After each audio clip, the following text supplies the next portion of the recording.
Hi everyone, Richard here at Calvin Wazoo, bringing you another video. And whoa, am I really diving into the car seat headrest rabbit hole.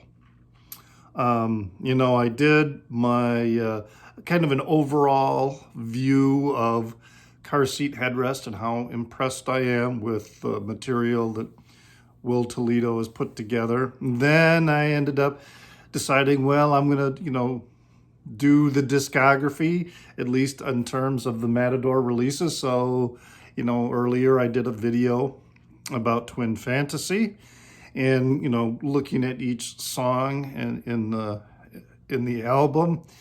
And then I was gonna, move on to the others in the Matador label, Teens of Denial, Teens of Style, or vice versa. And then, making a door less open. And then I realized that, well, Twin Fantasy, I was looking at the remastered, reissued one. And if I go with the true discography, that was released much earlier, somewhere around 2011, I believe, originally. And then, he remastered it in 2018. But there were, other recordings that were released in between. And one of them is Nervous Young Man, and which was released in 2013, August 23rd.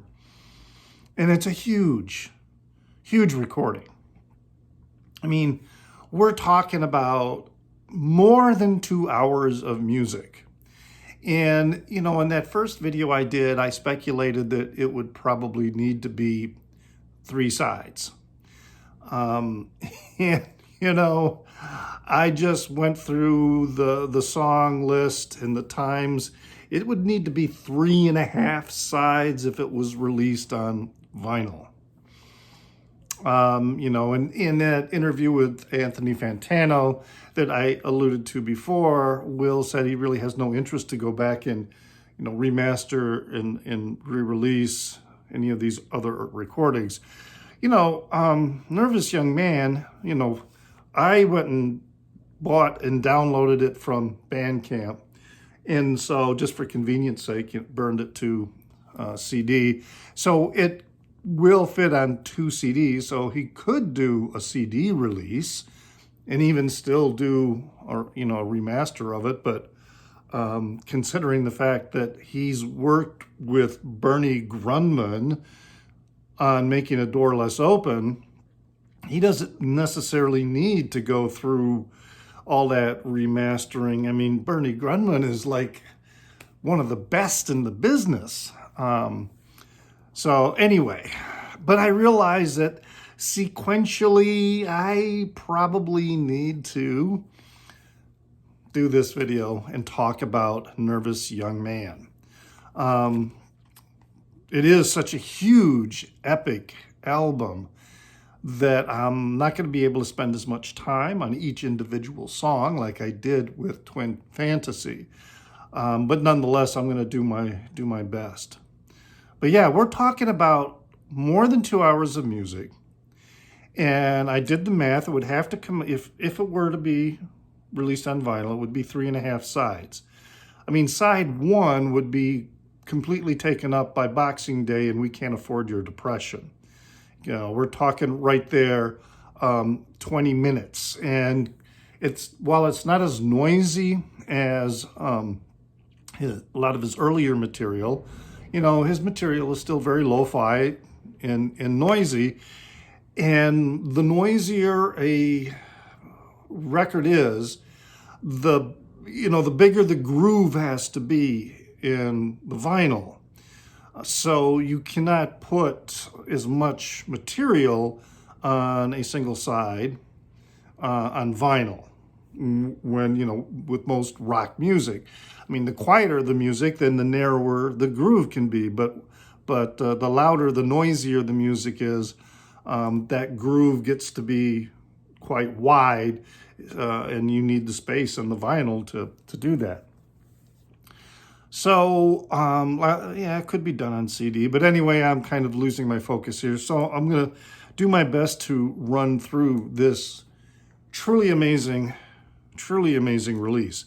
Will plays most of the instruments, nearly all of the instruments on this recording, except for a few things like some horns and cello and things like that. But he's playing drums, he's playing synth, he's playing keyboards, he's playing bass, he's playing guitar, guitars, you know. So he's doing a lot here. This, I don't know, this might be, I'll find out when I start looking at some of his other material. This might be one of the last recordings he put together in which he was doing most of the instrumentation, you know, because then he eventually picked up other members, you know, to form a band. But anyway, a lot of varying styles. In one respect, I think Nervous Young Man is an experimentation in style for Will, because you listen to each song and almost every song is adopting a different musical style. And in some respects, you can hear the different musical inspirations and influences as well. Now, again, I've said this before with other albums that I've done videos on, and I'll say it again, you know, when I say an artist has material that at least evokes in me recognition of another band's style or sound, I am in no manner saying that artist is being derivative, unless I really do think they're being derivative.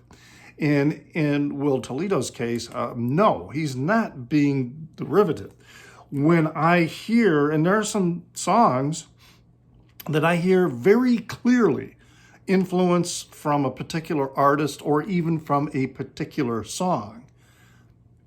While I hear that and recognize it, you know, myself, I'm not saying he's copying or even quoting, although he may at times do that, may quote something from another artist. But he's making everything his own. It's his own music. And that's one of the things I really like about this release, is how every song, just about every song, is moving across a musical stylistic spectrum in using sort of the best hooks and techniques of various pop styles to match the content of the song.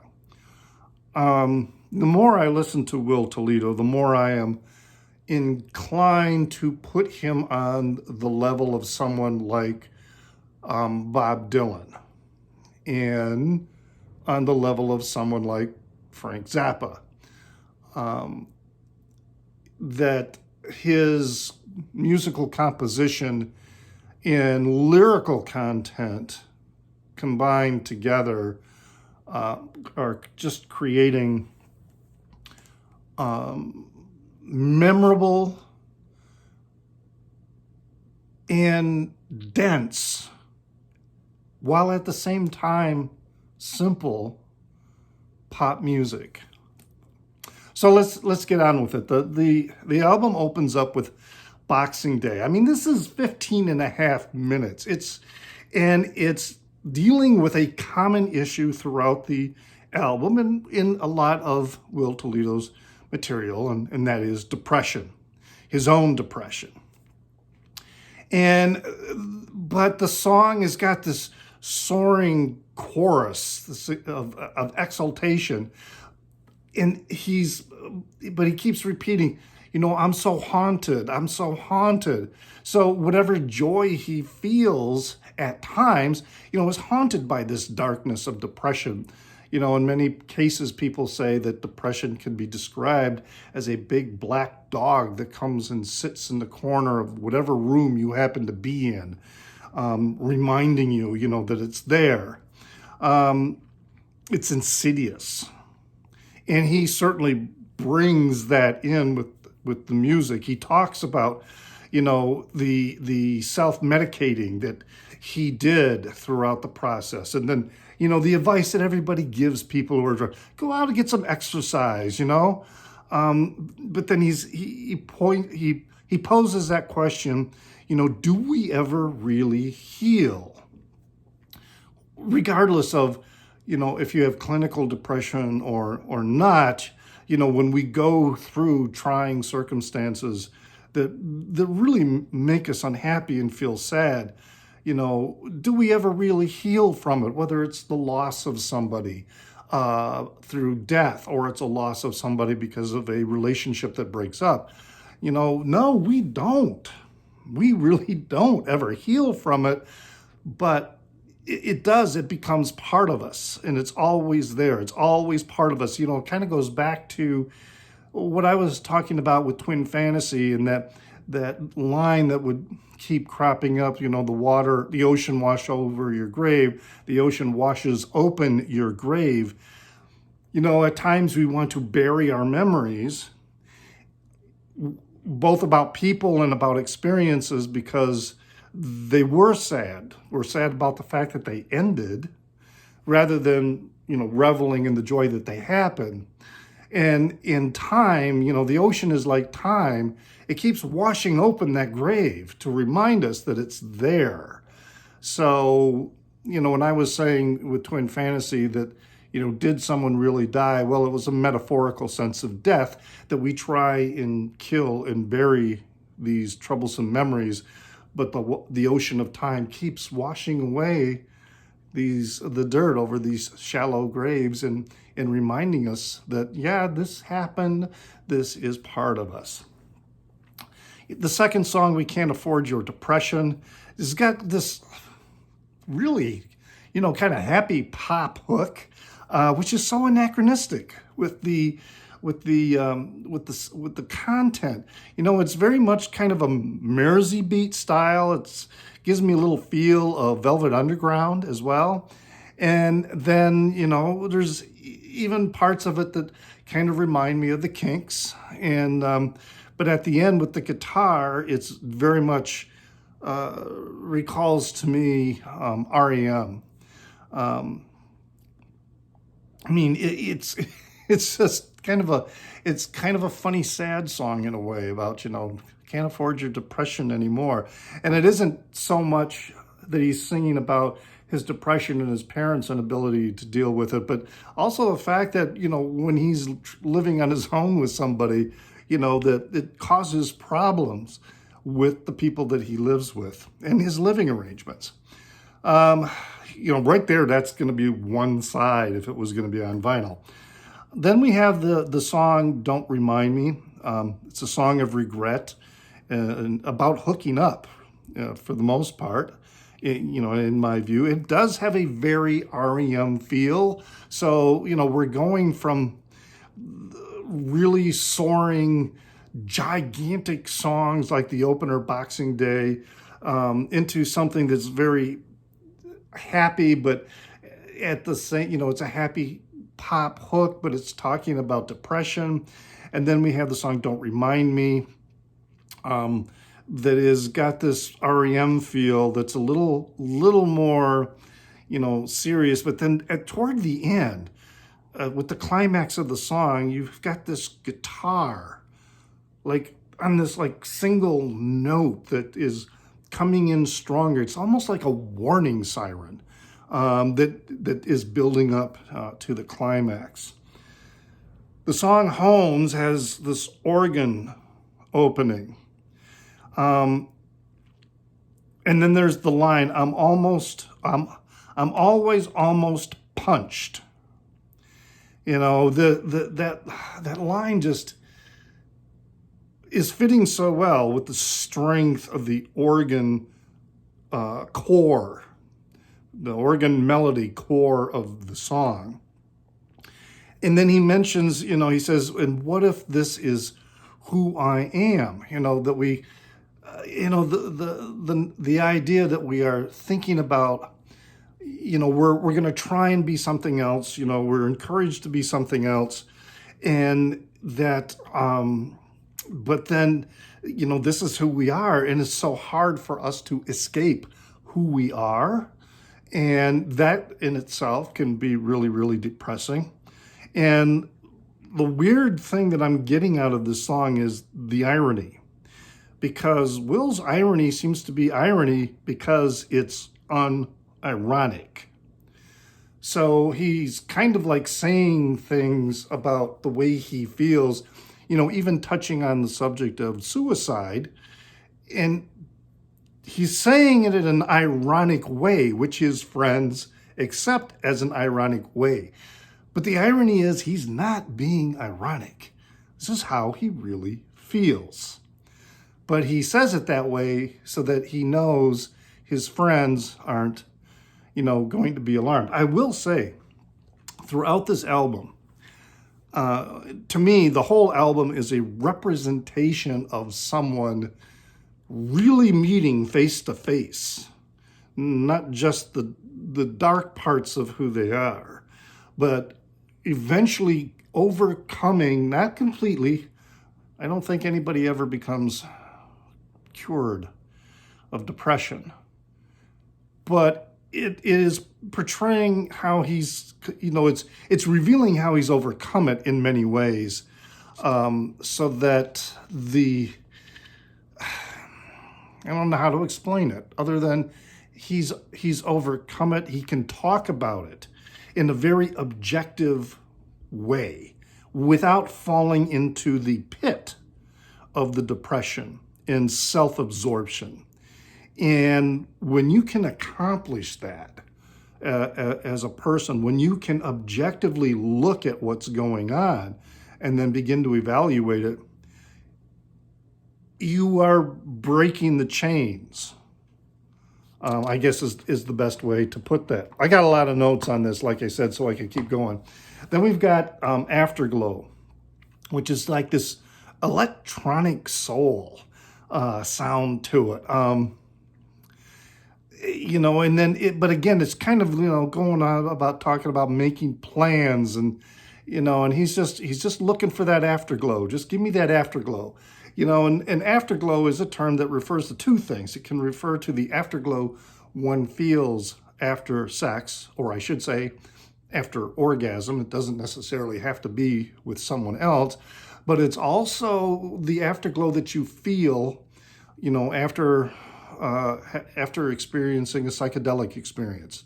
When you take a psychedelic, after the trip is over, there's the period of like serenity and relaxation that is known as the afterglow. And it's very much associated with sex as well, because it's very much encountering the both parts of the brain. I'm of the type of person who thinks that emotions are not real. Emotions are merely things that happen in the brain chemically. And sometimes we get too absorbed in that and forget that it's just all biochemicals happening. Then we got the song Jerks, which has this industrial and techno beat. Kind of reminds me of U2 a little bit, has kind of the punch and power from like Achtung Baby. It's an angry song, it's snarling, it's condescending. And I think a lot of people are saying that, the personality, the voice of the song it's Will in first person talking about somebody else. But what if it's not? What if it's not Will? The part of the song where he's singing, I'm not confident, to me, that's Will. That's Will's voice coming through. However, the rest of the song, in my opinion, could be one of two things. It's another person, okay, who is telling him, you're in love with jerks. You're in love with jerks.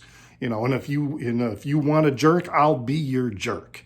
Okay, so it's another person who is telling Will who he is, and Will is responding back, meekly. I'm not confident.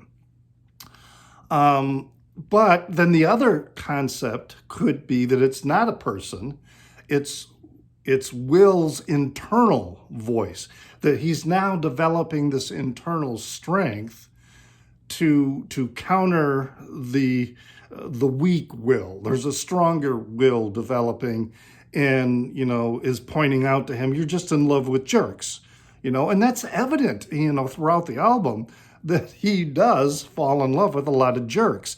So it makes no sense to me that it's Will telling somebody else that they're in love with jerks, because Will has not made any magical transformation where he's no longer falling in love with jerks. We still get jerks throughout the song. So that's why I think that voice is somebody else. It's either somebody else has another person that he encountered, or it's another part of his developing psyche that's recognizing his weakness, and then he keeps falling in love with jerks. And, going along with this, it's got some very 80s rock vibe to it, but with a lot better production than most 80s rock. And yeah, the guy then says, yeah, well, I'll be your jerk. Then we've got Broken Birds, which kind of, again, it's psychedelic country, kind of Cowboy Junkies and Velvet Underground. The music is stronger than the lyrics for the most part, but the voice is really, really strong at the end when he's saying, I want my girls to save me. So it's kind of, which reminds me a little bit of, the sound reminds me a little bit of Rolling Stones' Sticky Fingers. And then there's some Pink Floyd tinge to it, I hear as well, but with a little more soul. And Will has said in other interviews that he was very much influenced by Pink Floyd's The Wall. So that is going to be coming through with the album. Again, there's the possibility here, I think a lot of people are misinterpreting the lyric, I want my girls to save me, because that country psych feel coming through, I'm just going to throw it out there, his girls, could he be talking about cocaine? I want my girls to save me. In the notion, there are people who suffer from depression who develop cocaine habits. And then the problem with that habit, of course, is when you come off the cocaine, the depressive crash afterwards is even more severe. But man, you want those girls to save you just one more time. So I just throw that out there. The gun song, there's that part where you can just hear him in the background where he's going, it's just so quiet. And then he has a line that even though it's so quiet, it is so powerful at the same time. There is you get a little bit more of The Wall in here, especially when he has the line, can't breathe underwater. It's kind of like he is a little bit singing about unrequited love. And then, the notion of blame Walt Disney Studios. It's funny because, how Walt Disney films are always, the storyline basically is the boy always gets his girl. So it's like, blame Walt Disney Studios. I like that. I like that in there with the gun song. It really steps into a countryish and Neil Youngish feel. And then, but the bottom line is that he just wants to be held. And while he's singing about how he could be taking a gun, to shoot this lover or person who is not, meeting his needs, he doesn't do that. It's very evident that he doesn't do that. And then, he pulls in a little more irony when he goes into the end, when he starts to do Neil Young's Down by the River. Then there's this really folky 1940-ish kind of sound in the next song, Goodbye Love.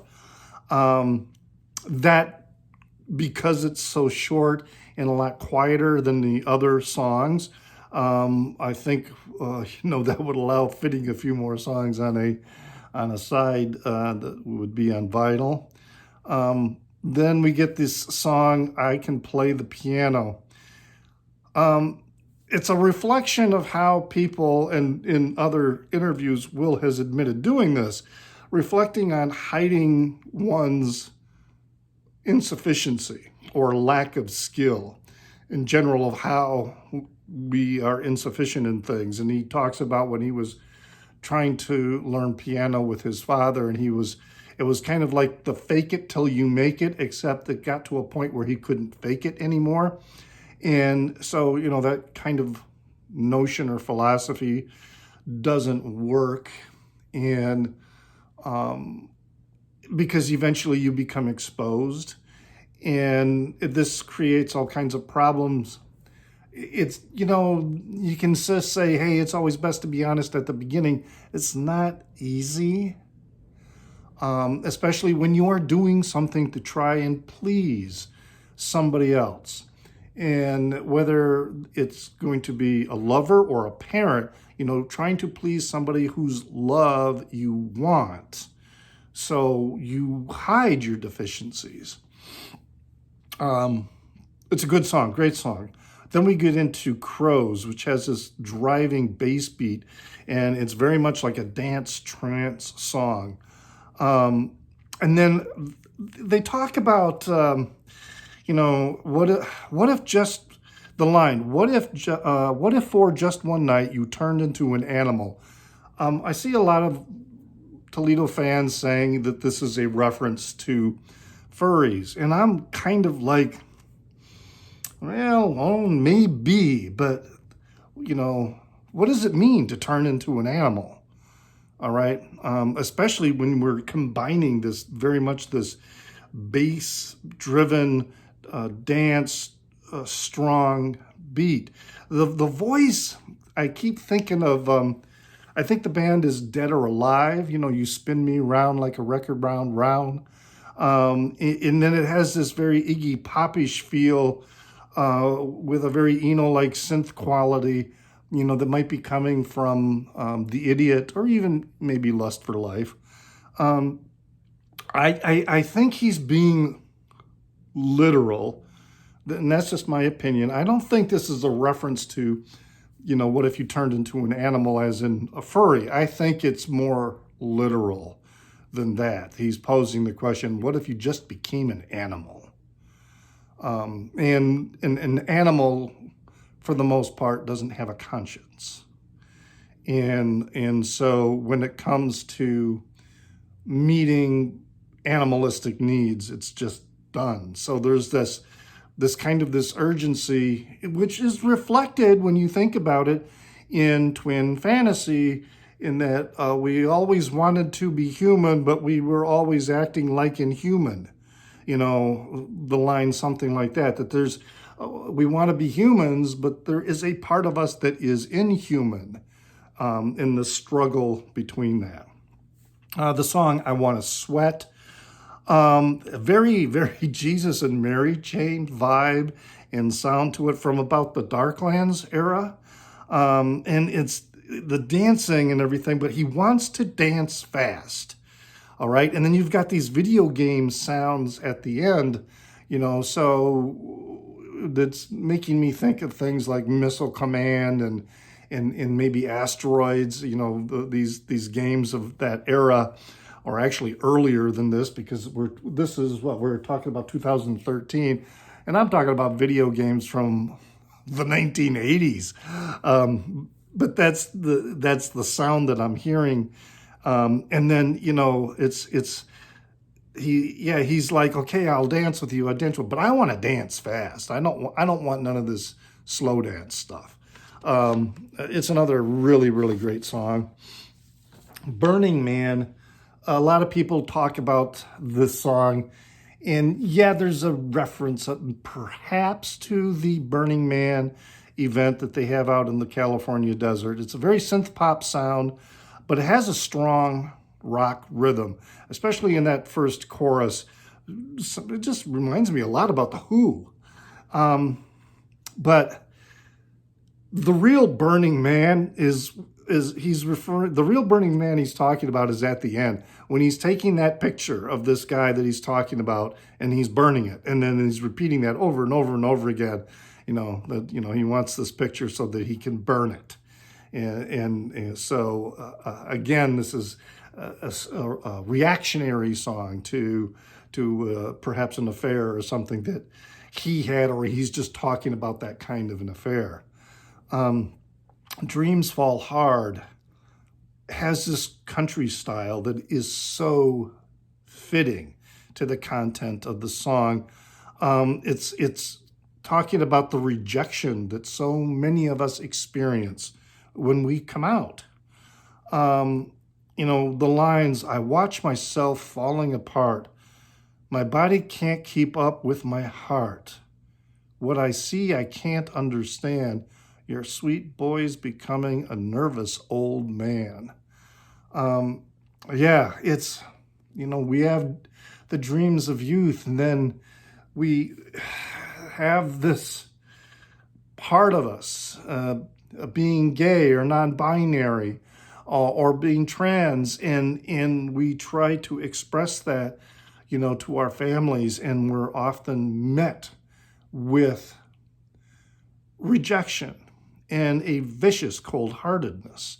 And so many of us end up being pushed out of our homes because of this.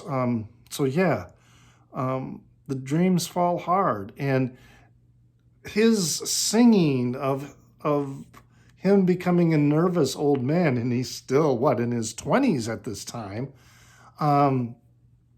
it's really, really an amazing perspective he puts into this song. Plane Crash Blues has very much a sound like Knocking on Heaven's Door. The tone shifts, but it's like bitterly ironic. And then the scream and wailing at the end, this big, big climax of the car crash. Apparently he was in at least one car crash, probably a drunk driving car crash. So again, so many of these songs are so personal, and his willingness to sing about them in just a very bald-faced way is just really, to me, really, really incredible. Then we've got Big Jacket, which I've noticed a lot of people say that this is a song that keeps recurring. He keeps reissuing it in various recordings. It starts with a very simple guitar strum, and then it gradually builds with the addition of drums and keyboard, and then other guitars and bass come in. And he keeps saying, you can have my house, you can have all these things. Everything that is listed that he is telling this person that they can have are all things, okay? It's nothing about him. He's not saying you can have this about me, that you can have this part of me. The closest he gets to that is by saying you can have my jacket, it will keep you warm. That's the closest he gets to expressing something personal in this long list. And this song is a song of suicide. I don't know how many of you have encountered people who are planning suicide, but they do it in a methodical way. Many of them do it in a methodical way. And part of it is they give away things before, they want to have everything sort of clean, when they finally go through with this. And that's what Big Jacket is to me, and so Will is sharing a part of him in a very upfront way that that I think a lot of people, maybe some people are getting it, but sometimes I'm not sure if they do. I can remember somebody that I knew who was part of this social group, and one time during, we were like having a dinner together at somebody's house, and then he brought in a bunch of stuff of his and he was just giving it away to people. And I said, kind of off the cuff, "What are you doing? Are you planning to kill yourself?" And everyone else kind of like just nervously laughed at, the joke or whatever. And but he didn't say anything, and then I kind of forgot about it. And then later, this guy was a music professor at a university. He was very angry that he didn't get tenure, and he was also angry that he never received love from his father. His father had rejected him because he was gay. And he was like announcing that he was going to leave the university.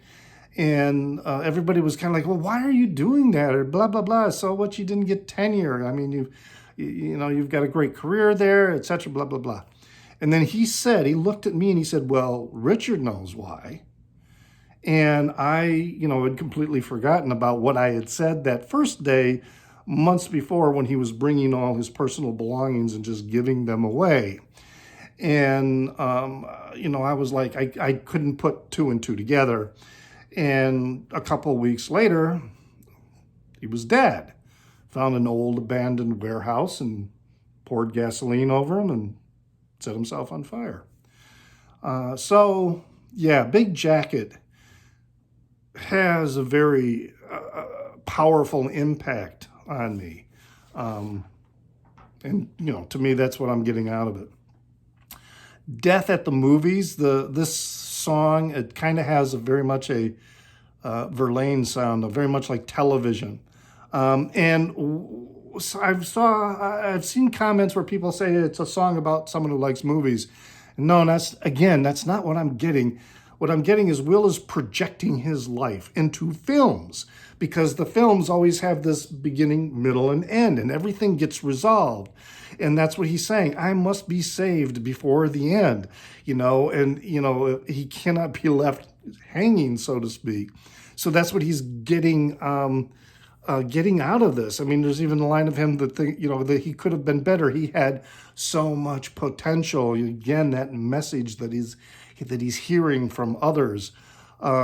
So yeah, to me, Death at the Movies is he's projecting himself into film, and he's kind of using film as a proxy to exemplify the trial of his life, but he's going to make it in the end in the film. And that's got to happen. I must be saved before the end. Just Tired is a song about a mercurial relationship that's sabotaged by substance abuse. The sound, again, is so familiar. Maybe it kind of reminds me a little bit of Iggy Pop from Lust for Life, perhaps the song Turning Blue.